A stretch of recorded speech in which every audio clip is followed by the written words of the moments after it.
I nursed my best friend through cancer, but then I saw her wedding photos with my husband. You don't understand what true love means until you've watched someone you care about lose pieces of themselves, bit by bit, and you still stay, not because you have to, but because walking away would break something inside you. Emily and I were more than best friends. We were soulmates, not in the romantic sense, but something deeper. Some people say that your soulmate isn't always your lover.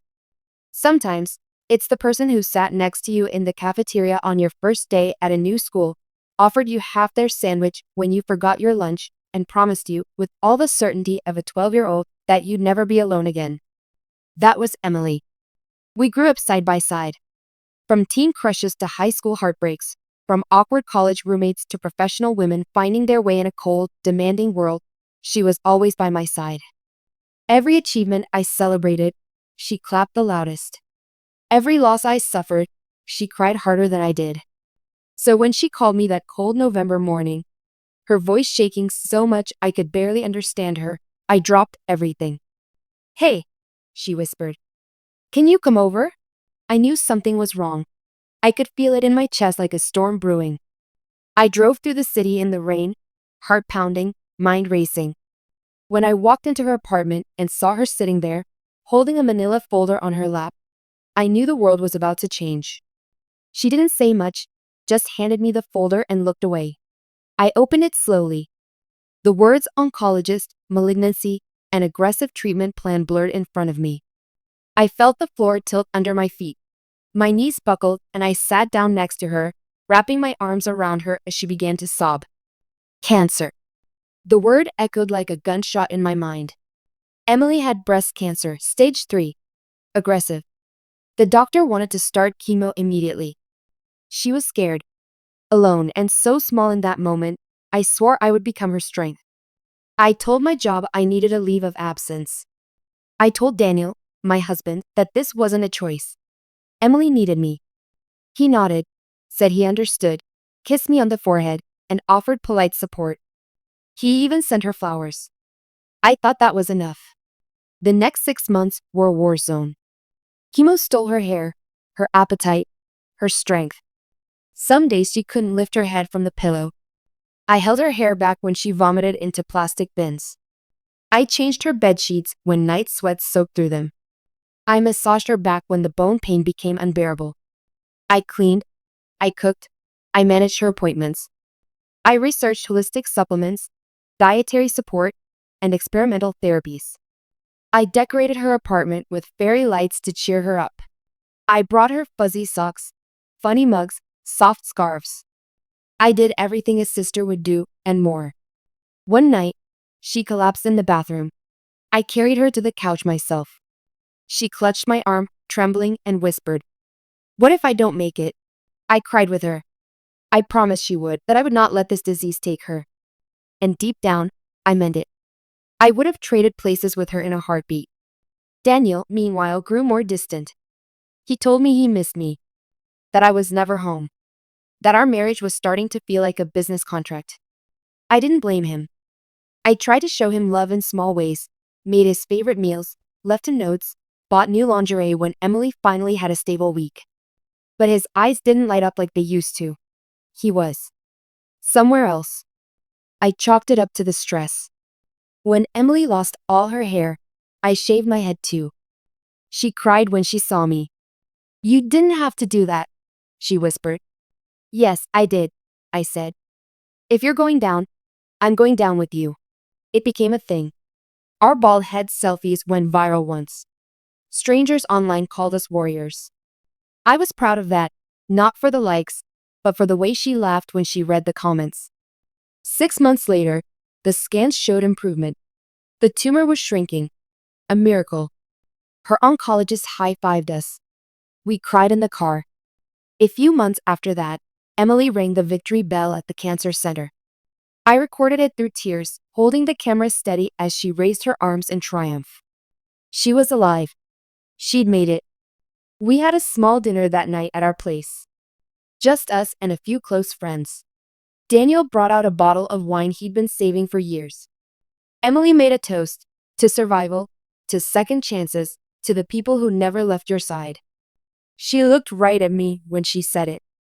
We clinked glasses, laughed, danced, and yet, something strange flickered in her eyes that night when Daniel handed her a drink. A softness, a familiarity I couldn't place. I pushed the thought away. Emily began to rebuild her life. She started doing yoga. She signed up for a writing retreat in the mountains.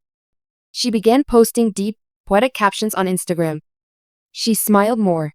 Her strength returned. Her hair grew back in curls, darker than before. She called them battle scars. I, on the other hand, felt drained.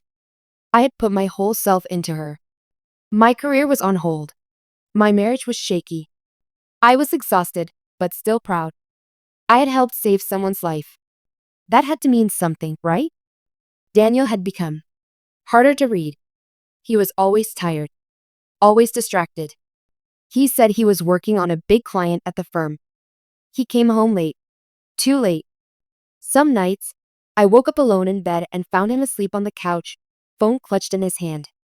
I'd cover him with a blanket and walk away, telling myself not to spiral. Emily was still around, still sweet, still grateful, but I noticed little changes. She stopped calling me every day. She stopped asking me to go to appointments with her. She'd say she was taking space for self-discovery, that she needed to reclaim her time, her energy. I respected that. I encouraged it. But it still hurt. Then one day, out of the blue, she told me she was dating someone. I was stunned. Who? She smiled. It's new. Private. I don't want to jinx it. I smiled back. Said I was happy for her. But something in my gut twisted. She'd never hidden anything from me before. Still, I backed off. Maybe she wanted this one thing for herself. After all I'd done, she deserved happiness. I didn't need to be involved in everything. But I should have listened to that twist in my gut. Because the person she was dating wasn't new. And he wasn't a stranger. It started with a dream. I saw Daniel laughing with a woman I couldn't quite make out. Her face was blurred, but the laugh was familiar. I jolted awake, sweating, heart pounding, and found myself alone in bed again. It was 2:47 a.m. I walked downstairs and saw the soft blue light from the living room. Daniel was on the couch, shirt half unbuttoned, phone in hand. He didn't hear me at first. Who are you texting this late? I asked, forcing a casual tone. He looked up startled. Work? He said too quickly. Client deadlines. I nodded. Okay. But a tiny crack had formed inside me, and once something cracks, it's only a matter of time before it shatters. Over the next few weeks, I paid attention, not obsessively, just carefully. His texts were always hidden. His smiles were reserved. He stopped kissing me on the forehead, that tiny gesture I used to take for granted. He flinched when I touched him in the kitchen. We hadn't made love in months. I told myself it was stress. I told myself maybe I had changed too. But my body knew before my brain did. Then one day, a notification lit up his iPad, the one he left charging in the kitchen. He was in the shower. I glanced down out of habit, and I froze. You make me feel alive again. From Emily. The blood in my veins turned cold. At first, I couldn't process it. Couldn't even believe it was that Emily. Maybe it was someone else with the same name. Maybe it was an old chat from before. But I opened the thread, and what I saw will never leave me. Photos. Messages. Flirting. A picture of Emily's legs and our bed sheets. Our sheets. A voice note. I wish I could fall asleep with you tonight instead of her. I dropped the iPad like it was on fire. My breath came in short, choking gasps. My ears rang. I gripped the edge of the counter and tried not to vomit. I felt dizzy, betrayed, hollow. I had nursed this woman through cancer. I had sacrificed my time, my job, my marriage to make sure she lived. And she had crawled into my husband's bed, into my life, and stolen what little I had left. When Daniel came downstairs, he immediately knew. The color drained from his face. Wait, you and Emily? I hissed. My voice sounded foreign to me. How long? He stammered. Lied. Then stopped lying. It started a few months ago, he said quietly. After she got better. I didn't mean for it to happen. We didn't plan it. It just happened. It just happened, I repeated like a robot. While I was shaving her head. While I was cleaning her vomit. While I was losing myself to save her, you were what? Falling in love with her? She needed someone, he began. She had me. I screamed. Silence. He didn't even deny it. He looked ashamed. Small, but not enough. Not nearly enough. I wanted to punch something. Burn the house down. Rip my own skin off. Instead, I walked upstairs, closed the bedroom door, and sobbed until my throat burned. Emily didn't call me for days. I guess she knew I'd found out. But when she finally did, she had the audacity to say, I didn't mean to fall for him. It just felt right. Felt right? Sleeping with your best friend's husband after she kept you alive felt right? I couldn't respond. Words failed me. I blocked her number. Blocked him too. Then I curled into myself for weeks. I didn't leave the house. I didn't eat. I replayed every memory like a horror movie. Every laugh we shared. Every sleepover. Every late night confession. It all felt poisoned now. And worst of all, I felt stupid. I had trusted them. I had loved them. And I had nothing left. But life wasn't done slapping me in the face just yet. One morning, I woke up to a Facebook notification. Emily has changed her profile picture. Curious in the worst way, I clicked. She was in a white dress. On a beach. Sunlight in her curls. A soft smile on her lips. My stomach dropped. Next post. Married the love of my life in a small, private ceremony. So grateful. So blessed. The man next to her? Daniel. I stared at the screen, unable to breathe. No apology. No explanation. Just a new life, like I had never existed. Like I hadn't scrubbed her bathroom tiles. Like I hadn't shattered myself to keep her whole. They had married in secret. And not only that, she wore the same pearl earrings I lent her when she was bald and ashamed to be seen. The ones I said made her look powerful. That broke me. They stole my trust, my marriage, and now they were parading it like a fairy tale. My phone buzzed again. A mutual friend's message. I didn't want to tell you, but they've been seeing each other since before her remission. He used to drive her to chemo alone sometimes when you were working. People talk. Before her remission. Before she got better. Before she rang that bell while I was holding her frail hand, believing I was the only one there for her. He was already hers. That's when something inside me snapped.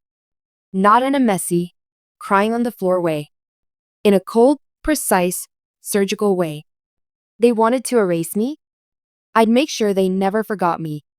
There's a moment after deep betrayal, after the screaming stops, after the tears dry up, when silence becomes deafening.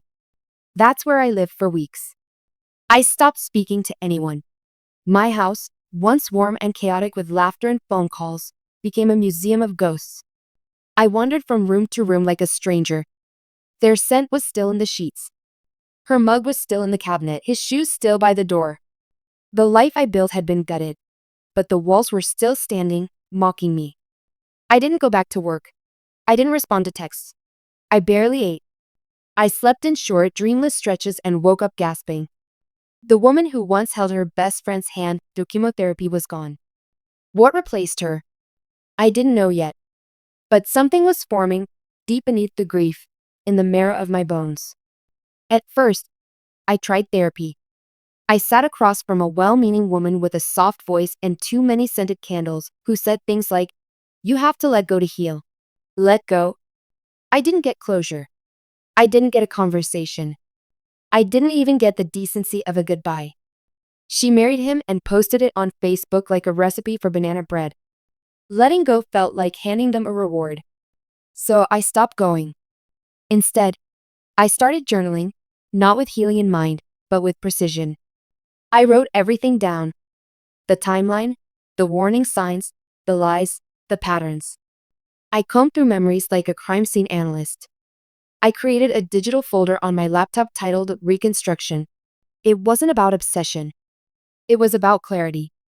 They wanted to pretend I never existed, that I was just a footnote, a stepping stone, the girl who shaved her head for a friend and lost her marriage in the process. I wasn't going to be a footnote. One morning, I forced myself to get dressed. I looked in the mirror and didn't recognize the woman staring back, pale skin, sunken eyes, wild hair. So I chopped it off, bought bold lipstick, put on a black blazer I hadn't worn in years. I needed to become someone new, someone sharp, someone unforgettable. And I did.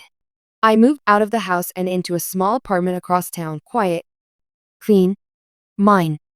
I applied for new jobs, consulting gigs, freelance work, anything to restart. It was hard. My resume had a gap. Employers asked why. I told them I'd been a caregiver. Most nodded. One woman asked who. My best friend, I said. She had cancer. Oh no, she gasped. Did she survive? I smiled. She did. My marriage didn't. She blinked, confused. I'm still deciding which one was the tragedy. I got the job. Work helped. Routine helped. Building something that had nothing to do with Daniel or Emily helped. But healing? That was different. That came one random afternoon, when I saw a couple laughing at a cafe and didn't feel bitterness rise in my throat. When I passed the park where Emily and I used to jog and didn't stop walking. When I realized I hadn't cried in 6 days. And then, the twist of fate arrived. A mutual friend, Nina, reached out. We hadn't spoken in a while, but she messaged me saying, "You probably don't want to hear about them, but you should know something." I ignored it at first. But at 2 a.m., curiosity won. I opened her voice note. Emily's not doing well. Her new book, the memoir she's writing about surviving cancer, she's claiming she did it all alone. Like you never existed. Like Daniel was her rock. She's going on podcasts, press tours, telling a version of the story where she's the saint and you're just gone. I stared at my phone. A memoir.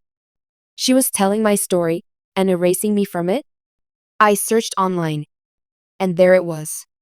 Scar Tissue, A Love Letter to Life After Cancer by Emily Green. Cover, her in a white dress on a cliffside.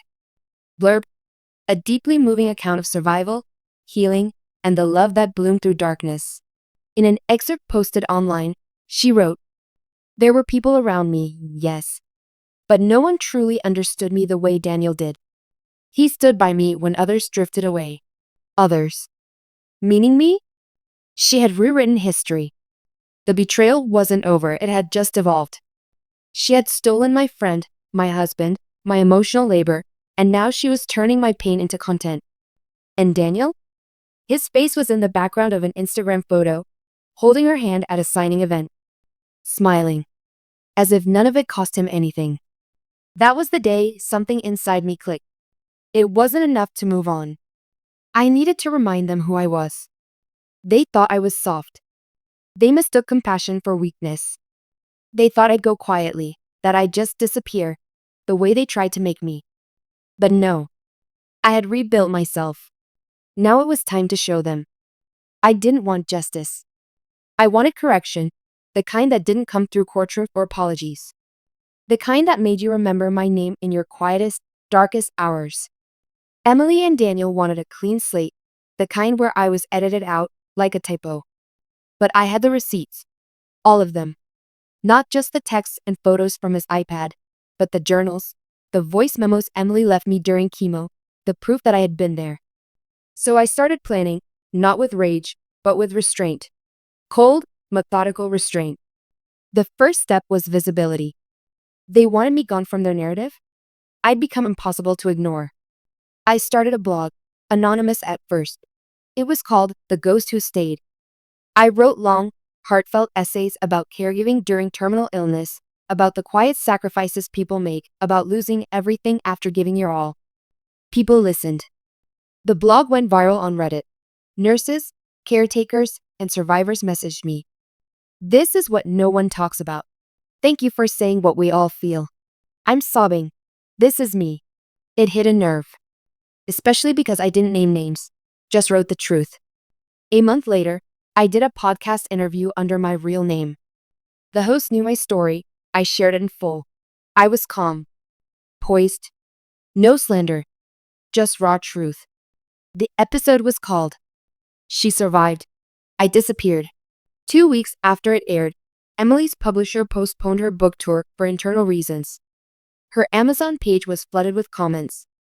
Why is your best friend who helped you survive missing from the memoir? You made it sound like you were alone. You weren't. I know who you are. You're the thief of someone else's story. Then came the real blow. I got an invitation, not to sabotage them, but to outshine them.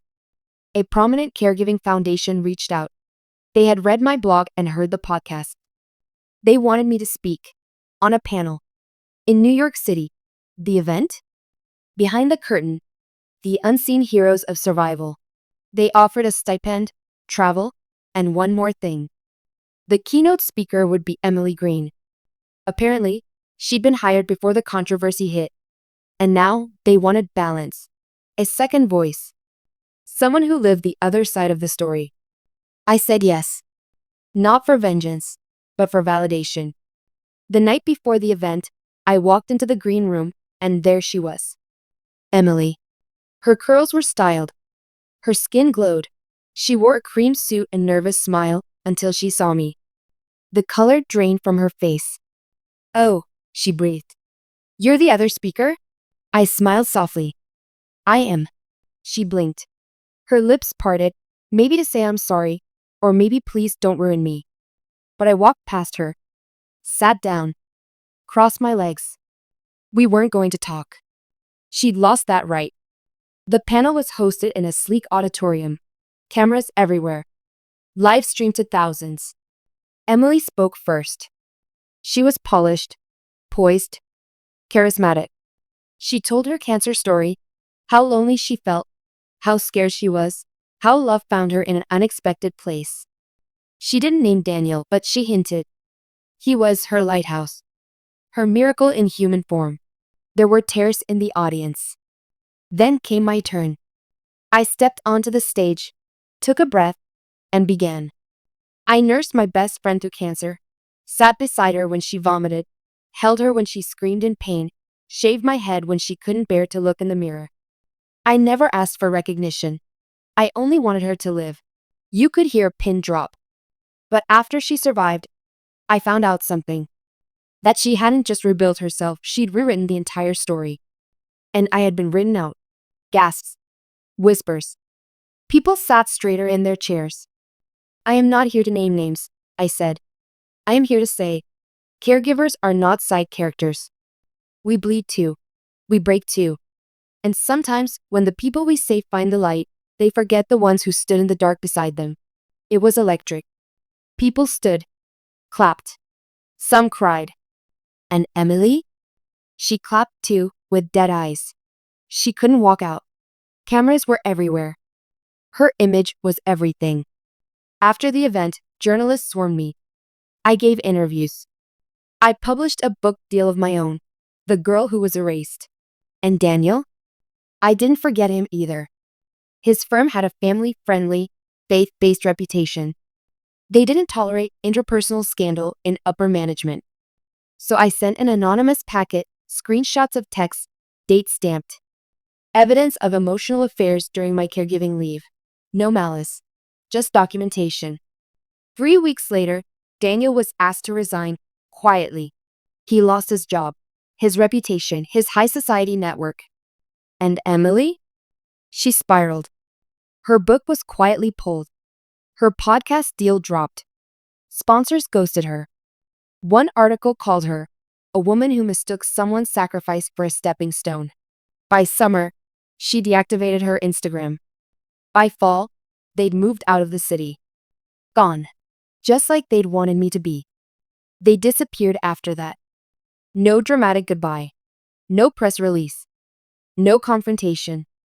Emily and Daniel just vanished. Some mutual friends said they moved to a quiet coastal town. Others said they were taking time to focus on their marriage. I didn't care where they went.